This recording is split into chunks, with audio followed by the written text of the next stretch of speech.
Hey guys, welcome back, welcome aboard, welcome home. As always, completely and totally dependent on where you happen to be in regard to the energy, the week, the messages.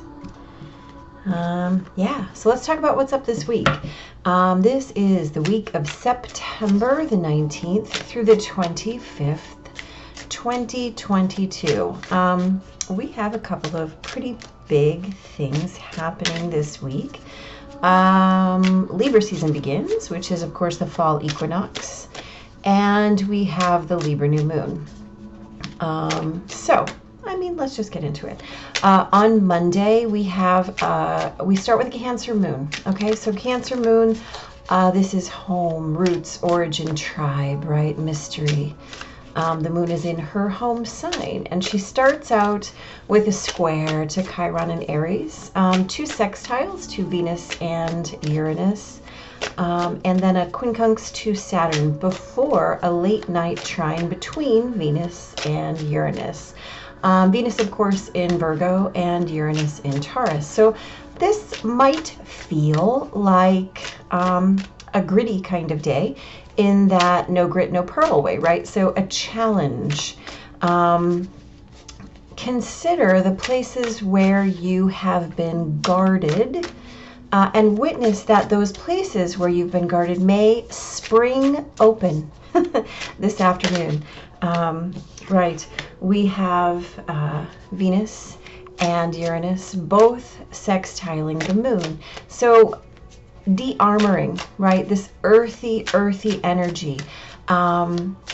Sudden shifts and changes in the way that you carry that protection, that any barrier, right, to how you express fully when it comes to love, money, relationships, right? And this is, of course, in that lead up to the equinox and the new moon.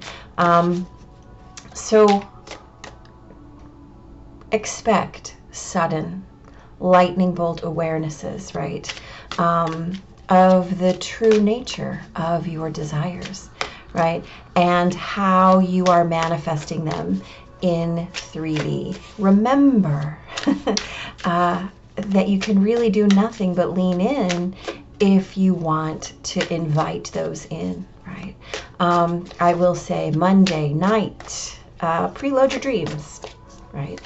Because on Tuesday, we start that day with a beautiful moon trine to Neptune, and a moon opposition to Pluto, and a sextile to the sun.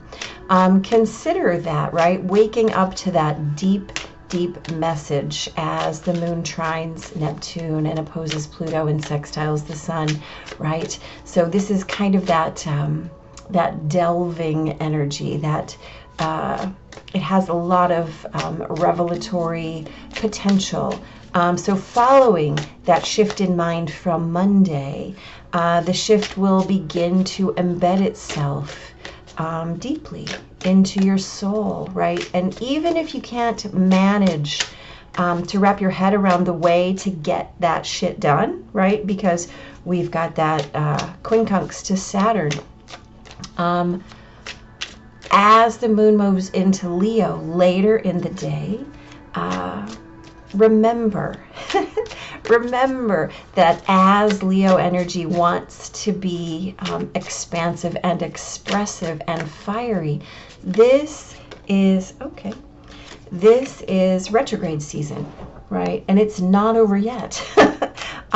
So it's not going to be an outer experience of that fire energy, right? This is about lighting yourself up and witnessing your own truths and your own depths as you pursue the shift and change in your identity, the becoming, right, of who and what you are.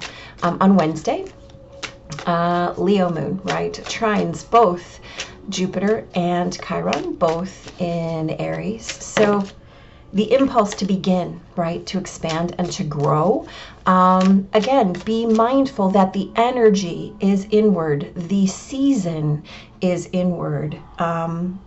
Retrograde is inward, right? So the growth here on this last day of equinox, or before the equinox, be mindful of the directionality, right, of your intentions. Use that energy, which is still Virgo energy, to ground, to really deepen your concept of self-care, self-wisdom, self-connectivity, right? And breathe into that space of creation of, again, who and what you are. Mindful of your trajectory, right? Mindful of your trajectory. Why, thank you. On Thursday, the Leo moon sextiles Mars, squares Uranus, and opposes Saturn. Then we have two quincunxes to Neptune and Pluto right before the fall equinox. Welcome Libra season. This happens at 8:04 p.m. Central Time. And not long after that, I'm including this in this day simply because I want to talk about it 2 days. The sun, the Libra sun, conjuncts Mercury in retrograde. Okay? So Thursday, we have a big T-square with the moon and Uranus and Saturn. So we have this square again, right? Saturn, Uranus square. We've been talking a lot about it, not just recently, but over the last couple of years, right? This is a big deal. This is a big shift. It's a big invitation, right? This is all about reevaluating your values. And as we're witnessing this right now on the day of equinox under this Leo moon, this is about how do you yourself fit into the notion of values, reevaluation, worth, and worthiness, right? These are our questions. Whoa, hello. How do you fit into that notion when it comes to things tangible and intangible, right? What you witness as worth and what you witness as worthiness, right? What you have in your bank account, what you have in your garage, what you have in your heart and soul, where you believe your worth derives from, right? Is that what you have, what you can touch, what you can count, or those things that are priceless and intangible and uncountable, right? This is yourself and your inner experience versus your external 3D experience. As we witness all of this happening under this Leo moon, understand that your feelings are the driver here, right? Equinox is equal day and night, right? So this is about balance, Libra, of course, being the sign of balance. But it's also about illumination, right? It's about light and it's about darkness. And as we have the Leo moon, quincunx both Neptune and Pluto, right? We can witness that luminescent light and that luminescent darkness, right?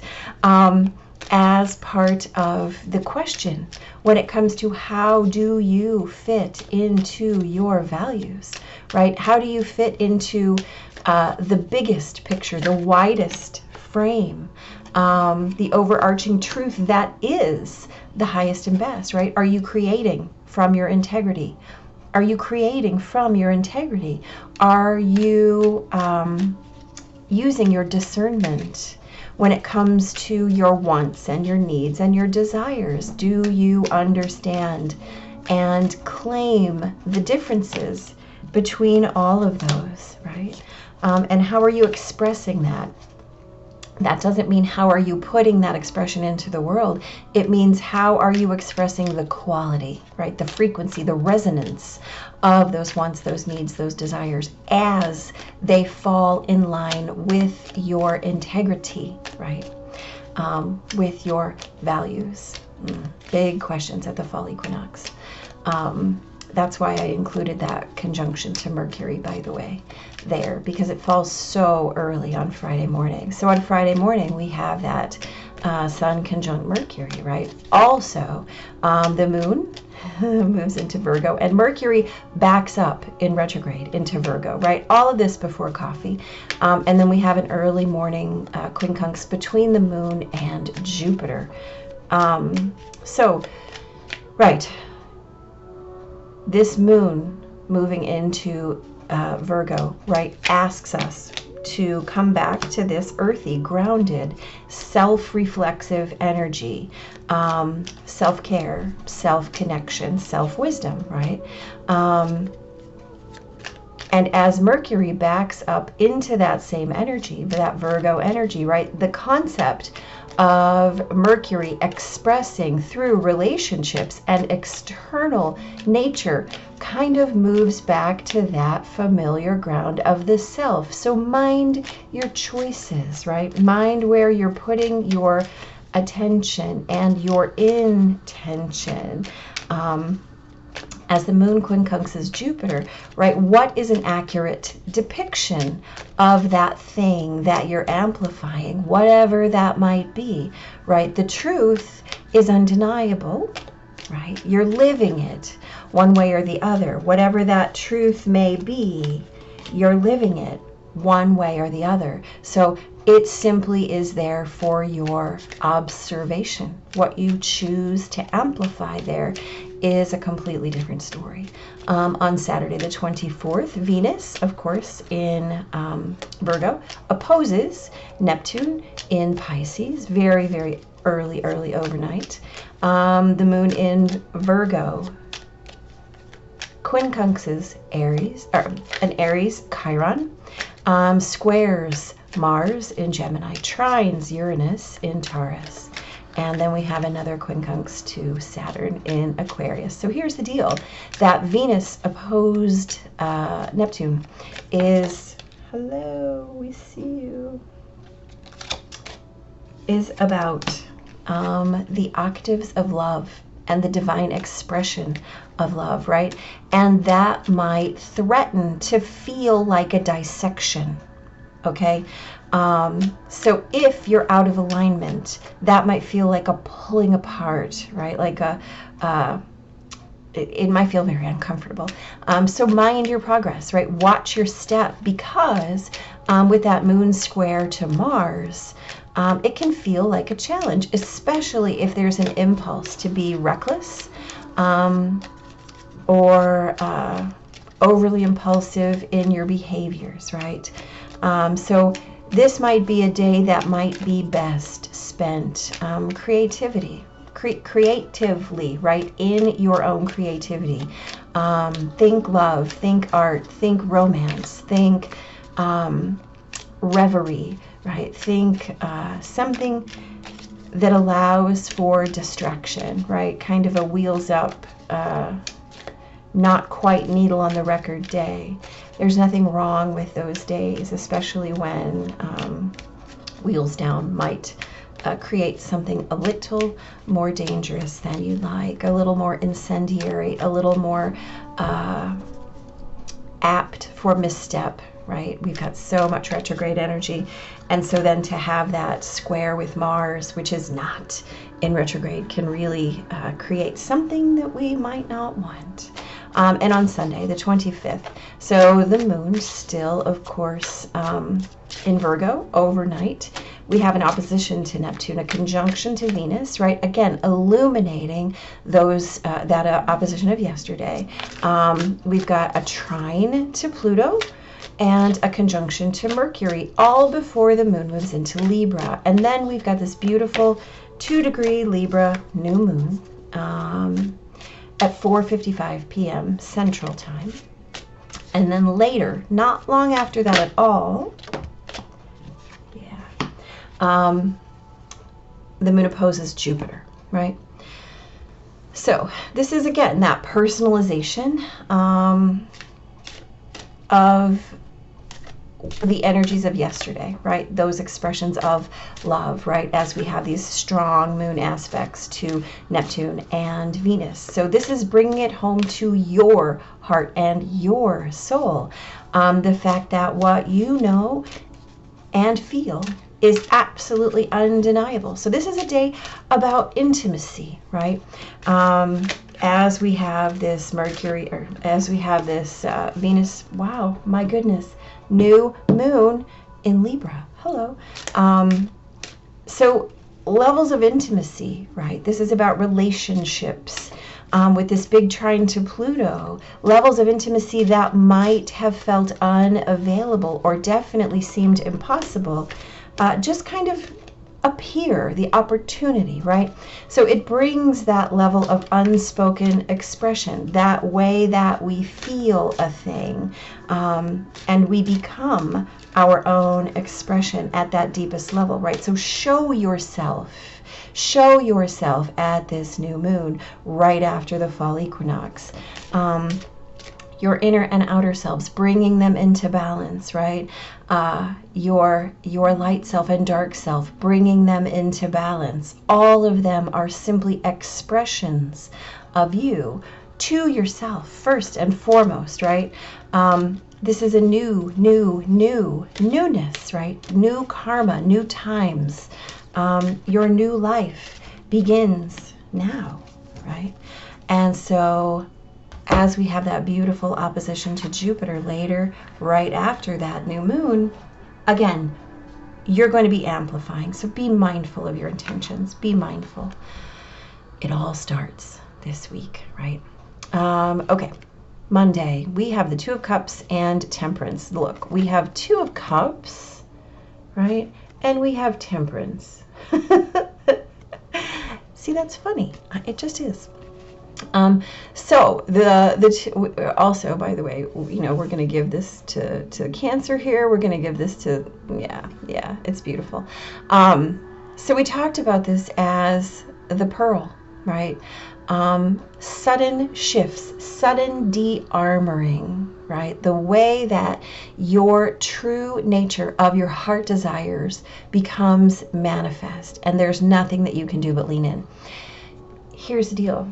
Two of Cups, this is all about love. It's all about how you feel fulfilled, satisfied, blissed out, how you feel in your highest expression, right? And so Temperance, this is about recreating, right? This is about taking what you have in each full cup and mixing them together, right? Giving you that sudden shift, sudden change, where there's nothing that you can do but lean in. This is divine inspiration. This is learning from the past. This is creating something new out of something that may have been stagnant or still, right? This is about distillation of your history when it comes to love, when it comes to feeling, when it comes to de-armoring and really creating from your past. So if you feel that grit rising to the surface, figure out what you can do with it, right? What can you learn from it? How can you recreate it and re-embed it into your current experience in a new way, in the right way, in a way that will bring you closer to your desires, right? On Tuesday, we have got the Nine of Pentacles and Death. So this is lovely. Nine of Pentacles is, of course, about self-sufficiency, about being fully resourced in and of your own merits, your own skills, your own talents, right? This is, I have mastered the art of myself and how I'm resourced. Death is all about transformation. It's all about the way that we witness our own cycles, right? How we move from one thing to another, how we move from one phase to another, how we release what needs to be released so that we may take up what needs to be taken up. So we talked about having that that preloaded dream time, right? Witnessing our kind of delving into the depths, right? Allowing that shift of mind that happens on Monday to really embed itself into your soul, right? And even if you feel like you can't manage to wrap your head around how you're going to get it done, keep your focus, right? Keep your focus on where you might release and where you might pick up, right? This is a beautiful reminder that you're always fully resourced, no matter what stage of your journey you're in, and you always have absolutely everything you need, right? Beautiful. On Wednesday, we've got the World, we've got the Ten of Cups. Look, this is a glorious, glorious pairing. Yeah, so we talk about this as the last day before equinox. So of course we're going to witness our cycles. We're going to witness what we have, right?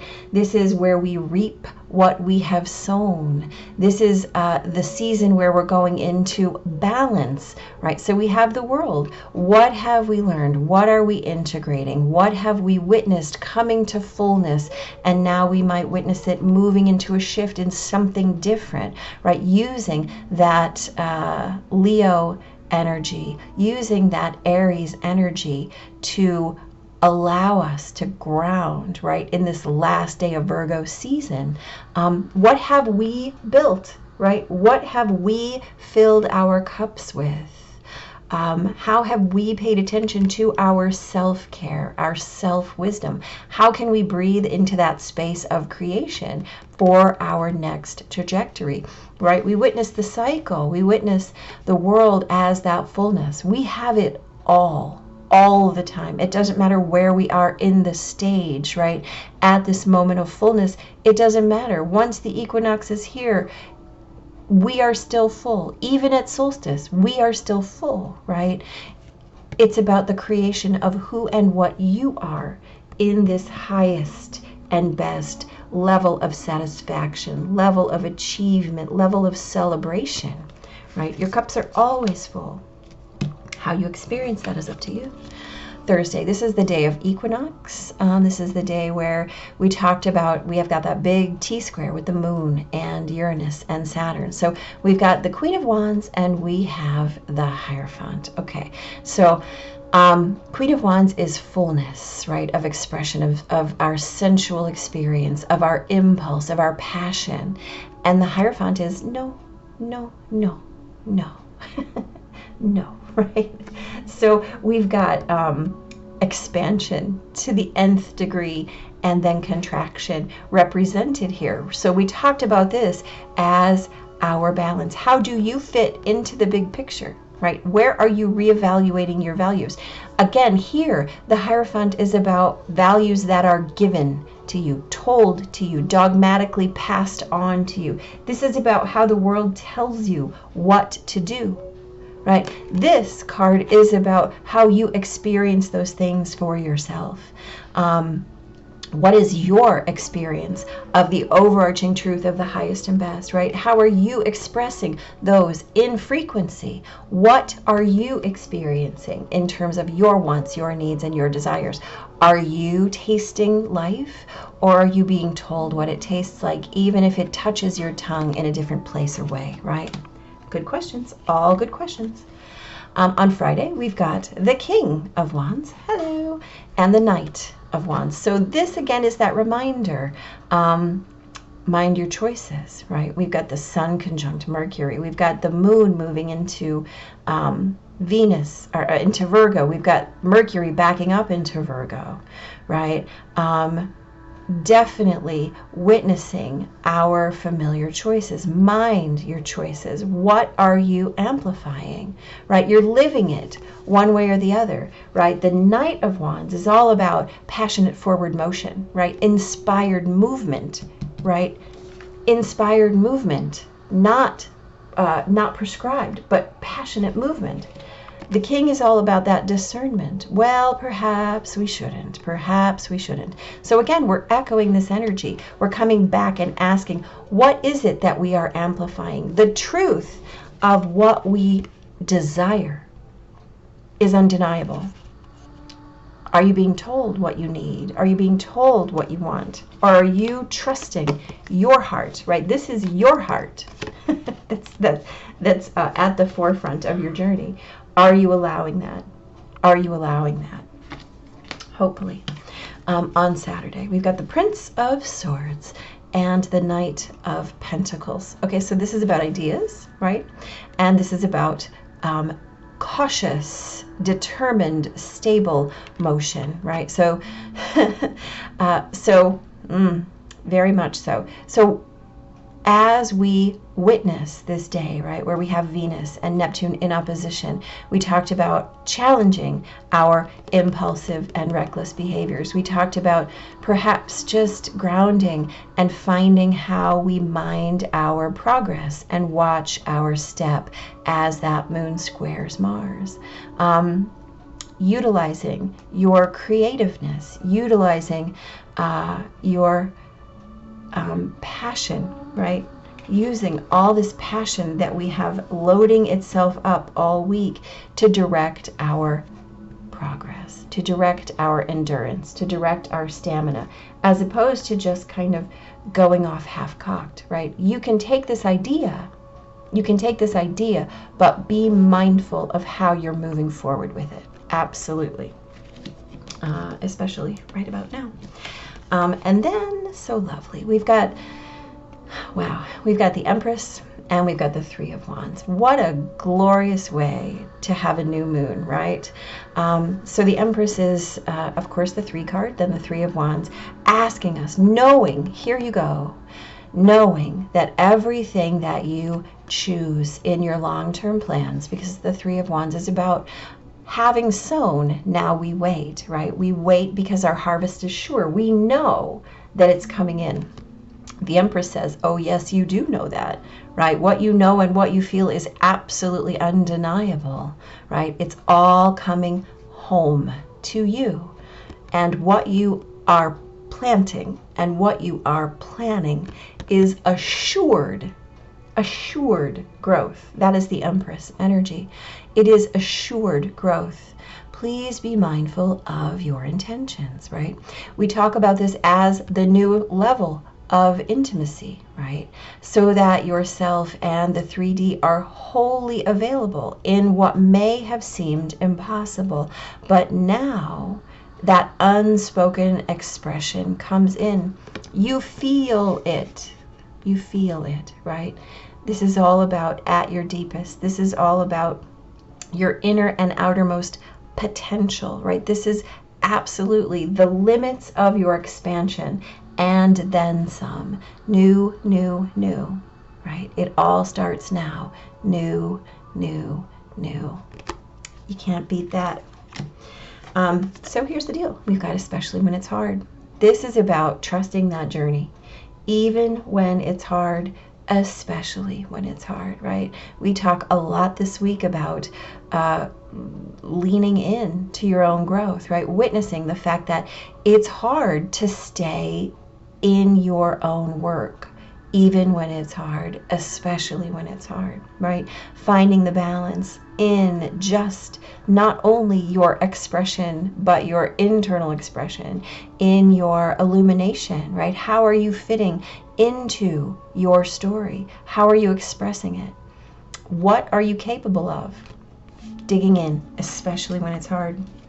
And then we have, so lovely, of course, the Phoenix. Surrendering to change, resurrection, right? All of the above. Nothing can be shocking, especially with a beautiful week of Equinox, when we have that witness of light and darkness, right? Let's read this, shall we? The Phoenix appears to celebrate your journey and ensure your ultimate success. This is true even if it appears that you just passed through a metaphorical experience of death or are currently enduring a perception of failure in your life, right? Death and rebirth are related when you enter the realm of the Phoenix. Seen in this light, nothing truly dies, but rather changes from one ending directly into new beginnings. Okay, we have Temperance, which is a recombining. We've got Death, which is literally this card here. We've got the World, which is all about those cycles. We have these glorious things, these invitations asking us, what must end? What must begin? The answer this week, the truth, is undeniable. Your truth is undeniable, right? The phoenix is constantly reinventing itself. It rises up whole and new and even more powerful with every death it experiences. This could signal an end of a relationship or even a dynamic within one, or an end of a job, a project, or even a life. Perhaps no failure is involved, but it's time for a complete overhaul of your circumstances. You may be tired of what you're doing, or you may intuitively know that it's time to move on and try something new. Whatever the case, the death of the old and a celebration of new life is called for. Whatever you do now will be a successful endeavor, for rebirth is imminent. Why, yes, yes, indeed. We can't argue with a single word of that, right? We can only surrender to the change and lean in, right, to your next highest and best, whatever may come, whatever that expression is. Know, right, that our impulse to begin will be met energetically at every turn. We should have a conversation about the equinox and the new moon. So, at any rate, big blessings and take care, guys.